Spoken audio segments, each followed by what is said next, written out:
Hello engineers, मैं हूं शाहजेब और आज के इस वीडियो में हम लोग बात करेंगे रिटेनिंग वॉल और शियर वॉल, इन दोनों में क्या डिफरेंस होता है। रिटेनिंग वॉल और शियर वॉल दोनों ही वॉल्स का कंस्ट्रक्शन में बहुत ज्यादा इंपॉर्टेंट रोल है, लेकिन इन दोनों में बहुत ज्यादा डिफरेंस है। इन दोनों में क्या डिफरेंस है, वही सारी चीजें आज के इस वीडियो में लोग डिस्कस करेंगे और देखेंगे कि रिटेनिंग वॉल का यूज कहां पर किया जाता है और शियर वॉल का यूज कहां पर किया जाता है, इन दोनों को किस मटेरियल से हम बनाते हैं और इन दोनों का जो वर्किंग प्रिंसिपल है वो क्या है और इन दोनों की ड्राइंग किस तरीके से दिखती है। तो ये सारी की सारी चीजें आज के इस वीडियो में हम लोग डिस्कस करने वाले हैं। चलिए हम अपनी वीडियो को स्टार्ट करते हैं। तो सबसे पहले हम समझते हैं कि रिटेनिंग वॉल क्या होती है। रिटेनिंग वॉल, जैसे कि आप इस वर्ड से समझ सकते हो, रिटेनिंग यानी कि किसी भी चीज को रोक करके रखना, यानी कि किसी भी चीज को रिटेन करके रखना। तो रिटेनिंग वॉल्स बनाई जाती हैं आपकी मट्टी यानी कि सॉइल को रोक करके रखने के लिए, रिटेन करने के लिए, और इसका यूज किया जाता है जब कभी भी बेसमेंट बनाई जाती है बिल्डिंग में। तो आप देखोगे एक बेसमेंट, दो बेसमेंट, तीन बेसमेंट, इस तरीके से बेसमेंट बनाए जाते हैं। जितनी भी बड़ी बिल्डिंग्स बनती हैं या फिर छोटी बिल्डिंग्स बनती हैं, तो वहां पर क्या होगा, आप सबसे पहले एक्सक्यूशन करते हो अर्थ का और बिलो द ग्राउंड लेवल आप बेसमेंट बनाते हो। तो जब कभी भी आप बेसमेंट बनाओगे तो आपको साइड से जो मट्टी है उसको रोक करके रखने की जरूरत पड़ेगी, क्योंकि आप बिलो द ग्राउंड लेवल हो और साइड से आपकी जो है मट्टी है उसको रोक करके रखना है आपको। तो अगर आप वहां पर देखोगे कि आप नॉर्मल वहां पर ब्रिक वॉल्स बनाओगे तो वो उतना ज्यादा प्रेशर को बियर नहीं कर पाती है। तो यहां पर हम लोग इस मट्टी को रोकने के लिए, बेसमेंट में मट्टी को रोकने के लिए हम क्या करते हैं, यहां पर आरसी वॉल्स यानी कि रीइंफोर्स्ड सीमेंट कंक्रीट वॉल्स का यूज करते हैं। और वो आपकी आरसी वॉल जो होती हैं वो आपकी रिटेनिंग वॉल्स कहलाती हैं, क्योंकि उसका काम है जो साइड से आपने फिलिंग की है, जो मट्टी है उसको यहां पर रोक करके रख रही है। अगर आप वहां पर ब्रिक वर्क यूज करोगे तो वो उतना ज्यादा बियर नहीं कर पाएगी और वो आपकी अंदर आके आपकी गिर सकती है वॉल, वहां पर आपका फेलियर हो सकता है स्ट्रक्चर। तो यहां पर आपकी जो है आरसीसी वॉल्स यूज की जाती है जो भी आपके बेसमेंट्स वगैरह बनाए जाते हैं, क्योंकि वहां पर आपकी जो मट्टी है वो अंदर बिल्डिंग की बेसमेंट में आ सकती है, क्योंकि आप बिलो द ग्राउंड लेवल काम कर रहे हो। इसके अलावा रिटेनिंग वॉल्स का यूज किया जाता है हिली टेरेन्स पे। जब कभी भी हिली टेरेन पे कोई भी कंस्ट्रक्शन किया जाता है, यानी कि पहाड़ों पे आपके रोड वगैरह बनाए जाते हैं या फिर आपकी बिल्डिंग्स वगैरह बनाई जाती हैं, तो वहां पर क्या होता है कि वहां पर लैंडस्लाइड का खतरा रहता है, यानी कि पहाड़ कभी भी दरक सकता है, गिर सकता है, और अक्सर ये चीज हम लोग न्यूज में सुनते हैं। तो वहां पर रिटेनिंग वॉल्स का यूज किया जाता है। वहां पर जो रिटेनिंग वॉल्स बनाई जाती है उनका कॉन्सेप्ट थोड़ा सा अलग होता है, यानी कि रिटेनिंग वॉल्स में भी कई अलग अलग तरीके की रिटेनिंग वॉल्स होती हैं। तो आइए हम समझते हैं कि हमारी कितनी तरीके की रिटेनिंग वॉल्स होती हैं। तो यहां पर आप देखोगे बेसिकली आपकी 4 तरीके की रिटेनिंग वॉल्स होती हैं, जिसमें सबसे पहले आप देखोगे आपकी होती है gravity retaining walls. Gravity retaining walls का मतलब क्या है और ये किस तरीके से बाकी वॉल से अलग होती है।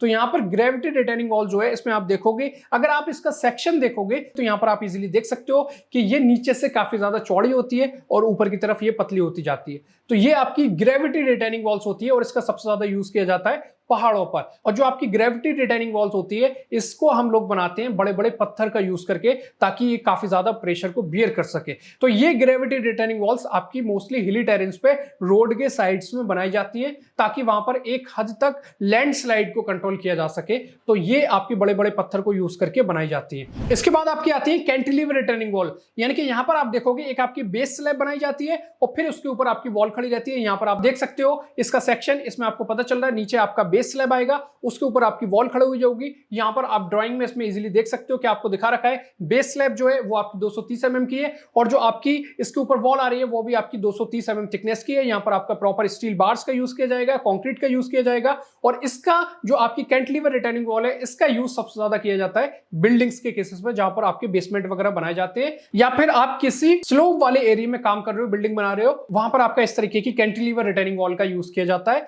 तो यहां पर आप इजीली इसकी ड्राइंग देख सकते हो। यहां पर आपको प्रॉपर्ली बता रखा है कि इसमें फेस बार कौन कौन सी लगेंगी, यानी कि फ्रंट फेसिंग कौन सी है, बैक फेसिंग कौन सी है, ये सारी चीजें यहां पर बता रखी है। तो बेस स्लैब जो है वो इसकी फाउंडेशन का काम करती है, इसके ऊपर आपकी वॉल खड़ी रहती है। तो इस तरीके की जो कैंटिलीवर आपकी रिटेनिंग वॉल होती है इसका सबसे ज्यादा यूज बिल्डिंग्स के केसेस में किया जाता है। इसके बाद आपकी आती है पाइलिंग रिटेनिंग वॉल, और पाइलिंग रिटेनिंग वॉल का यूज किया जाता है, आप देखोगे जब कभी मेट्रो स्टेशंस बनाए जाते हैं तो वहां पर आपको डीप एक्सक्यूशन करना पड़ता है, जो आपके अंडरग्राउंड मेट्रो स्टेशंस होते हैं। तो वहां पर जब बड़े एरिया में और डीप एक्सक्यूशन होगा तो हो सकता है कि साइड से मट्टी गिर जाए।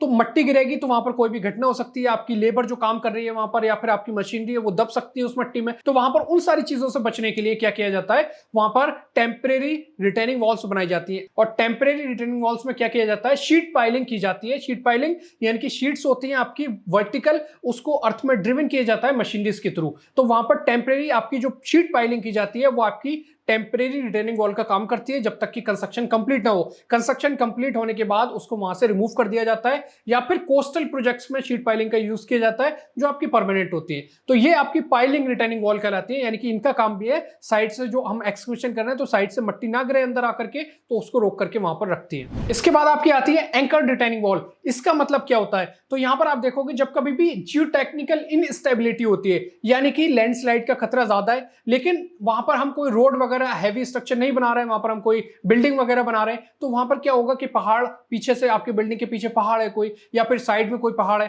तो वहां पर आपको ऐसा लग रहा है कि इनस्टेबिलिटी है, कभी भी वहां से वो दरक सकता है, गिर सकता है। तो वहां पर क्या होगा, वहां पर उसको रोकने के लिए, एक हद तक लैंडस्लाइड को कंट्रोल करने के लिए क्या किया जाता है कि एंकर जमीन में गाड़े जाते हैं, अच्छे से उसको ठोका जाता है, और फिर चैन यानी कि जो आपकी जंजीर होती है उसके थ्रू वो पिलर्स रहते हैं, उसमें आपका वो टाइट कर दिया जाता है, और फिर वहां पर वॉल्स बना दी जाती है। यानी कि उसको हमने अच्छे से अर्थ में ठोक रखा है, गाड़ रखा है, और फिर उसको हम वहां पर खींच करके चैन के जरिए, जंजीर के जरिए उसको रोक देते हैं। तो इस तरीके से जो वॉल्स बनाई जाती हैं वो आपकी एंकर रिटेनिंग वॉल कहलाती हैं। तो ये बेसिकली हमारी 4 टाइप्स की रिटेनिंग वॉल होती है, और इनका अलग अलग प्रोजेक्ट्स में यूज किया जाता है। तो अब यहां पर हम देखेंगे कि शेयर वॉल क्या है, और शेयर वॉल रिटेनिंग वॉल से कैसे डिफरेंट होती है, और किस तरीके के आपके प्रोजेक्ट्स में शेयर वॉल का यूज किया जाता है। तो शेयर वॉल जो है वो आपकी यूज की जाती है बिल्डिंग प्रोजेक्ट्स में, और यहां पर आप देखोगे कि शेयर वॉल जो है वो आपकी किस तरीके से डिफरेंट है रिटेनिंग वॉल से। जैसे कि हम लोग जानते हैं कि रिटेनिंग वॉल जो है वो आपकी सॉइल को रिटेन करके रखती है बिलो द ग्राउंड लेवल, उसका यूज किया जाता है। लेकिन आपकी जो शेयर वॉल है वो आपकी बिल्डिंग के बॉटम से लेकर के टॉप तक यूज की जाती है, और इसका use mostly high rise buildings में, टॉल बिल्डिंग्स में,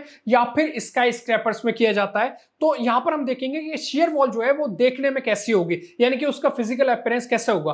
तो यहां पर आप देखोगे जैसे कि आपका कॉलम है, तो कॉलम आपका या तो स्क्वायर होगा, रेक्टेंगल होगा, सर्कुलर होगा, लेकिन वो उसकी जो डायमेंशंस है वो छोटी होंगी। लेकिन आप जब शेयर वॉल को देखोगे तो शेयर वॉल आपको इस तरीके से दिखेगी। इस तरीके से मतलब कि आप देखोगे कि इसकी जो है लेंथ तो काफी ज्यादा है, लेकिन इसकी जो थिकनेस है वो आपकी सिर्फ वॉल की थिकनेस के बराबर जनरली 230 mm होगी। तो इस तरीके से आपकी वर्टिकली मेंबर है आपका शेयर वॉल, और ये आपके बिल्डिंग के बॉटम से लेकर के टॉप तक यूज किया जाता है। इसकी जो फाउंडेशन होगी वो आपकी इसमें नॉर्मल फुटिंग्स का यूज किया जाता है, और ये बिल्डिंग के बॉटम से टॉप तक जाती है। अब शेयर वॉल का काम क्या है, तो जिस तरीके से आप देखते हो कि आपका जो कॉलम है वो भी आपका वर्टिकल मेंबर है, उसी तरीके से आपका जो शेयर वॉल्स है ये भी आपके वर्टिकल मेंबर्स है। तो जैसे कॉलम आप देखोगे कि कॉलम आपके छोटे साइज में होंगे, लेकिन आपकी जो शेयर वॉल है वो काफी ज्यादा लेंथ में होगी, यानी कि उसकी जो चौड़ाई है वो काफी ज्यादा होगी, लेकिन जो उसकी थिकनेस होगी वो आपकी जनरली जो वॉल की थिकनेस होती है 230 mm उसके बराबर ही रहेगी। लेकिन आपकी जो शेयर वॉल से इसका काम यहाँ पर थोड़ा सा डिफरेंट है कॉलम से। कॉलम आपके वर्टिकल लोड्स को फाउंडेशन तक ट्रांसफर करते हैं, इसी तरीके से आपकी शेयर वॉल है ये भी आपके वर्टिकल लोड्स को फाउंडेशन तक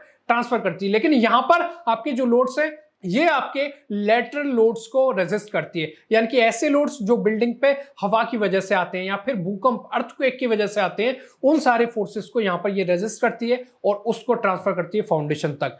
तो यहां पर हम मान लेते हैं कि हमारी जो विंड है वो इस डायरेक्शन में आ रही है, और ये हमारी बिल्डिंग है, तो ये इसको दूसरे डायरेक्शन में मूव कर सकती है, यानी कि झुका सकती है, कोलैप्स हो सकती है बिल्डिंग। और यही केस अर्थक्वेक के केस में भी हो सकता है, यानी कि अगर भूकंप आता है तब भी बिल्डिंग हमारी किसी भी डायरेक्शन में गिर सकती है। तो इसी को रोकने का जो हमारा काम है वो शेयर वॉल करती है। तो शेयर वॉल जो है 2 तरीके की होती है, एक आपकी एक्सटर्नल, एक आपकी इंटरनल, यानी कि बिल्डिंग के चारों कॉर्नर्स पे आपकी जो है वो आपकी शेयर वॉल प्रोवाइड की जाती है। और अगर कोई बड़ी बिल्डिंग है तो वहां पर आपकी जो है इंटरनल शेयर वॉल्स भी प्रोवाइड की जाती है, क्योंकि अंदर से भी कोलैप्स हो सकती है बिल्डिंग, तो वहां भी आपकी जो है शेयर वॉल्स को प्रोवाइड किया जाता है। ये भी आपकी आरसीसी वॉल्स है, यानी कि रिइंफोर्स्ड सीमेंट कंक्रीट वॉल्स। और यहां पर एक बात और मैं आपको बता देता हूं कि आपकी जो टॉल बिल्डिंग्स होती है, यानी कि जो आपके स्काई स्केपर्स है, या फिर आपके जो हैवी अर्थक्वेक वाले एरिया है जहां पर बहुत ज्यादा भूकंप आते हैं या फिर बहुत ज्यादा हवा का प्रेशर रहता है, जैसे कि अमेरिका और आपके जापान, यहां पर आपकी सॉलिड स्टील शेयर वॉल भी यूज की जाती है। तो शेयर वॉल का काम है यहां पर कि अगर किसी भी डायरेक्शन में हवा चलती है तो वो आपकी शेयर वॉल उसको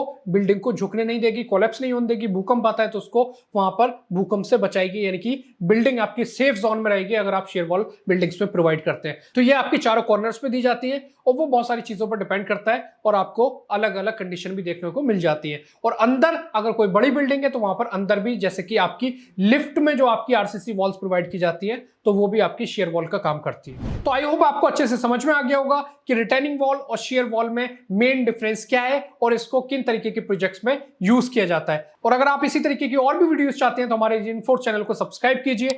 अगर आपको ये वीडियो पसंद आई है तो इस वीडियो को लाइक कीजिए। मिलते हैं नेक्स्ट वीडियो में। Thank you so much.